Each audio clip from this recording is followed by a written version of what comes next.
to New York. Mr. Nadler, will you proceed with your testimony? Well, thank you, Mr. Chairman, Ranking Member Franks, and my fellow members of the Judiciary Committee. I appreciate the opportunity to testify before you today on this very important issue. The problem of midnight rules is not a new one, but the practice is prone to abuse and undercuts our democratic process.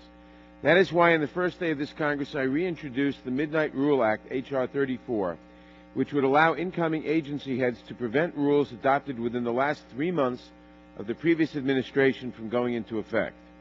This legislation lays out an approach to enable an incoming president to deal with midnight rules without tying him up for months or years and preventing him from implementing his agenda or her agenda. When a president rushes to finalize regulations in advance of an incoming administration, especially during the lame duck period, that president binds the hands of his successor for 6 months to as long as 2 years. This can be accomplished with minimal political accountability by the outgoing president or by the president's party, whose members hope to retain some of their jobs. In this way, midnight rules differ from other executive actions such as executive orders, which a new president can change if he wishes upon assuming office. The conduct of the outgoing Bush administration has highlighted the problem in several ways. First, the Bush administration rushed many rules through the process at an accelerated pace. This was facilitated by a memo issued by the White House Chief of Staff, Josh Bolten, on May 9, 2008. It instructed agencies to finalize regulations by November 1st, enabling the outgoing administration to put in place regulations just prior to the swearing-in of the new president. The results of the Bolton memo are clear. In October and November of last year, federal agencies submitted 30, quote, major rules, unquote, that is, those with an economic impact of at least $100 million each, to the Governmental Accountability Office. During the same period in 2007, that number was only 13. This represents an increase over 1 year of 130%.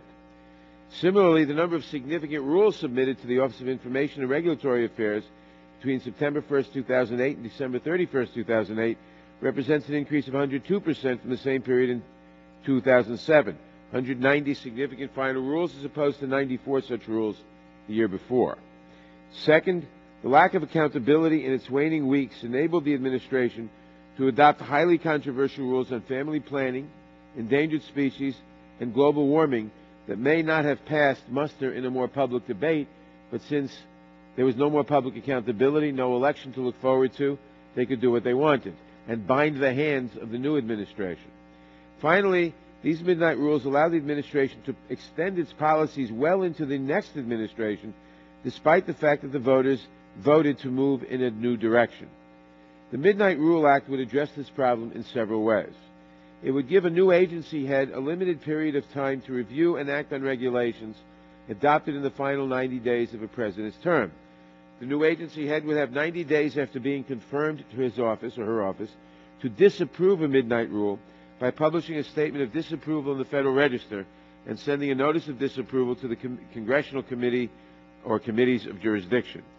In order to address emergencies, limited exceptions are provided in cases of an imminent threat to health or safety, enforcement of criminal laws, implementation of an international trade agreement, and national security.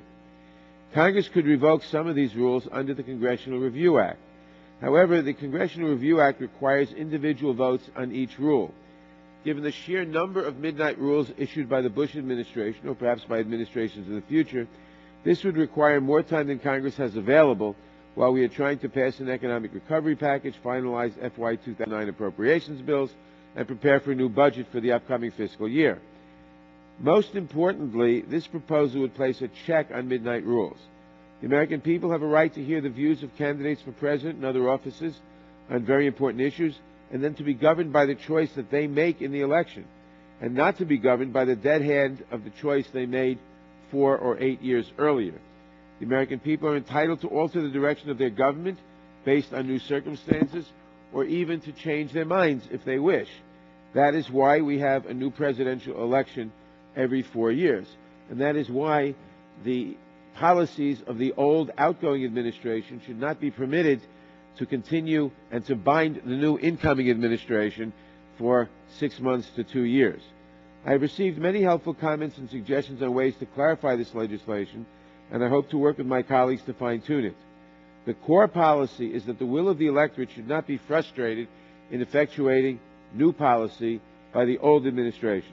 Voters have a right to debate critical issues in the selection of their representatives and to have their choices implemented after the electoral process is finished. Thank you again for the opportunity to testify today, and I look forward to working with you all to comprehensively address this problem in the days ahead.